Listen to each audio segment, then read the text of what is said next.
Hey guys, it is day 5, maybe day 6, I think it's day 6. It is day 6 of November 6th, and that means it is time for my 6th art sound off, and I'm outside in my gorgeous backyard with my gray beast, who will not make eye contact with the camera. Let's see if I can sneak it. Oh, there he is. There's my boy. There's my Bowie. And today we're going to talk about whether or not conventions are right for you as an artist. Now, I am one of the 3 co-founders of the Tumblr How to Be a Con Artist at .tumblr.com, where we spend a lot of time sharing resources, answering questions, and teaching people how to do conventions. Specifically, we focus on anime cons, but I do and have done a lot of, trying to get this comfortable. I've done a lot of indie comic cons and even some superhero cons over the years, so I have a pretty wide range of experience. You can find a lot of information that I've written over the years on doing cons, prepping for cons, etc. over at natosoup.blogspot.com, as well as at howtobeaconartist.tumblr.com, but I wanted to take a moment to talk to you guys about it sort of in person. I thought it was a good vlog. Sorry, the cat is snuggling up against me now because he's so cute. First off, not everybody should do conventions. Conventions, especially indie comic cons, are very expensive, with many tables going up to $400. If you don't live in some of the major cities like Toronto, New York, Bethesda, or in California, your travel costs are going to be extremely prohibitive, anywhere from $500 to $700 if you opt to fly. Your hotel costs, especially in those major cities like New York, is going to be ridiculous. I mean, I've spent like $1,500 just to share a table 3 ways at Mocha Fest in New York. There is no way that I was going to make that money back. It's an indie comic con. They pack that show to the gills. There's a whole lot of really big name artists there. So when people go to that show, they go straight over to those artists. I mean, you know, for a lot of smaller artists, a lot of self-published artists who are paying their own way to be there, a lot of people who are trying to make a name for themselves and don't have a publisher to pay for things and to lend additional credibility, the most you can hope to make at most indie comic shows on your books is $400. That's not even the table cost for many of us, let alone, sorry, I keep getting Twitter notifications, and now they won't go away. That's really not enough to justify being there on money alone. But indie cons can be a great opportunity to meet other artists, to talk to other artists, to not only promote your work, but become familiar with the work of other people, to maybe gain for respect for people who might not leave the best impression online. I mean, indie cons can be really great, and you can have a really great time at them, and you don't really need to buy a table necessarily.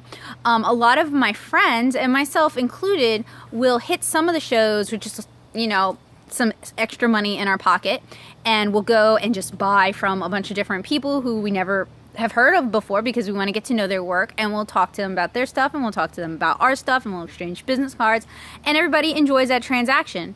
We don't always need to be tabling all the time in order, to get the most benefit from doing shows. Another option, and this is an option most of you guys are going to be interested in, is anime conventions. Anime conventions are often much more affordable, with tables ranging from about $75 to $150 for most mid-sized cons. You do not need to do the bigger shows like Otakon or Fanime or Fan Expo or, you know, those massive shows. In order to turn a good profit, I do MTAC. I live in Nashville. It is a Nashville show, and I do quite well at MTAC, and I'm very pleased with it. And it gives me a chance to sell something that I love, my comic 7-inch Kara, to people who are actually interested in buying it. In fact, my sales of my comic are way higher at anime cons than they are at indie shows. You guys can, also, I realize you're probably wondering what my table looks like if you're not very familiar with me. You can find, if you search natosoup.blogspot.com, there is a convention section, but I don't think I've populated it yet. That's one of the Patreon goals.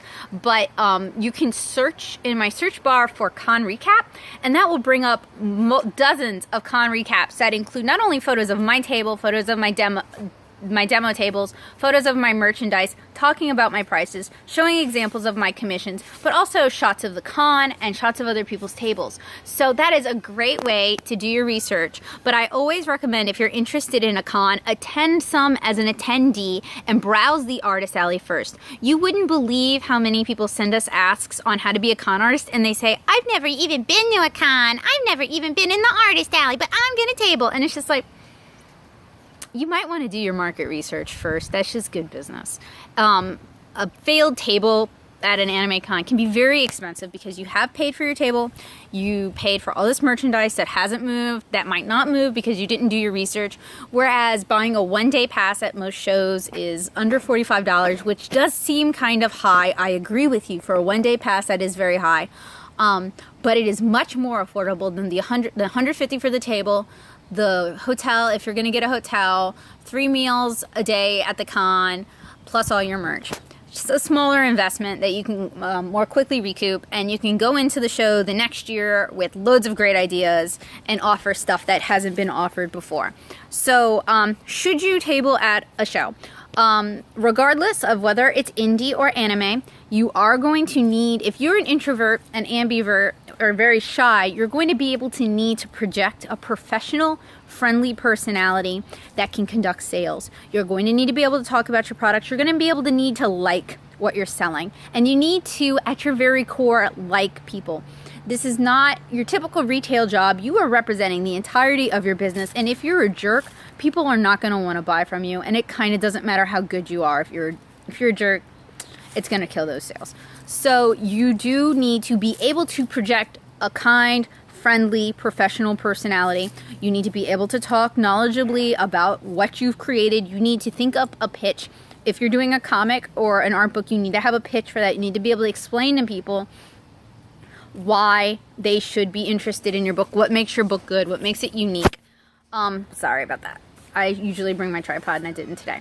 You are going to need to have at least a basic setup, and you can find information on even putting together a $30 Dollar Tree setup again at natasoup.blogspot.com. I might link that here in the cards. It really depends on how much time I feel like doing that. But that is a great post on getting set up on a very much tight budget. You can also hit up places like Goodwill and Walmart for affordable con supplies, and don't feel like your entire setup needs to be on lockdown on your first con, because that is a lot of money to spend, and what works for one artist may not work for another. A plushie artist has different needs from a clay artist, has different needs from a print artist, has different needs from a comic artist. So again, do your research, find people who are selling things similar to what you want to sell, and maybe look at how they're presenting their table and base your decisions based off of that. Please don't invest a bunch of money that is going to end up in stuff that's sitting in your attic or stuff that you have to give away or rehome. When I started doing conventions, there were no convention resources for people. That was 6 years ago. There were no convention resources online to help people get started. I spent a lot of money making a lot of mistakes, which is why I go to so much trouble to try to help you guys. So again, personality, display. You're going to need things to sell. And here is the kicker. You can't go by your friends or your parents who are like, your art is so good. Because, I mean, shoot, I was a terrible artist in high school and people were like, your art is so good. But when I was like, yeah, that'll be $10, nope. However, we also have friends who are like, oh, you're garbage. Who would ever want to pay for that? You can't draw worth of crap, right? We all know those people too. And you can't take what they say to heart too much. So you need to go and do your research. You need to go to a show in your area and look with a critical but not, when I say judgmental, I mean you're assessing whether or not your work will be viable in that marketplace. You're not going there to put down anyone else. You're not going there to judge anybody else.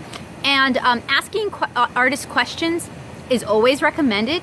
I will caveat that with, if you're going to spend time, and I mean like 10 to 15 minutes, talking to an artist and asking them a lot of detailed questions, please do actually buy something from their table. I lose a lot of time at cons to kids who want to learn how to table, have already spent their money or had no intention of ever spending any money, but have no problem spending an hour at my table, an hour of my time that I can spend doing commissions. In fact, I usually have commissions that I should be doing. Asking me a million questions when I've already answered all that online. So while you are encouraged to ask artists questions, please do be kind and mindful of their time, and keep in mind that they're at that show to make money. They're at that show to make sales. So consider buying something or leaving a tip. That is always a great way. And I am working on putting more information, sorry, I'm trying to keep an eye on the cat, putting more convention relevant information up for my backers on Patreon. So if you would like some detailed help, some one-on-one advice or critiques, please consider becoming a backer, because I am 100% more likely to spend 6 hours helping you get your table together than if, you know, I mean, I would love to help all of you guys, but how to be a con artist is actually very time consuming, and running the blog is very time consuming. So yeah, right. Anyway, so you need to have stuff that is worth selling, that people want to buy. And sometimes that can take years to build up, and sometimes it takes a long time to figure out what works. If you are worse as an artist than any of the artists in the alley, it may be worth considering to spend a couple years really brushing up on your commission skills. And commission skills are very different from regular drawing skills. I am great at filling commissions. I am fast. I am consistent. They look really, really good. But that only extends to my convention commissions. Those are done in a very specific style that I've practiced a lot. I've spent a lot of time working on those. It's a style I'm very comfortable with. I can execute that style if I'm sick. I can execute that style if I've got a migraine, if I haven't eaten all day, if I'm distracted talking to customers.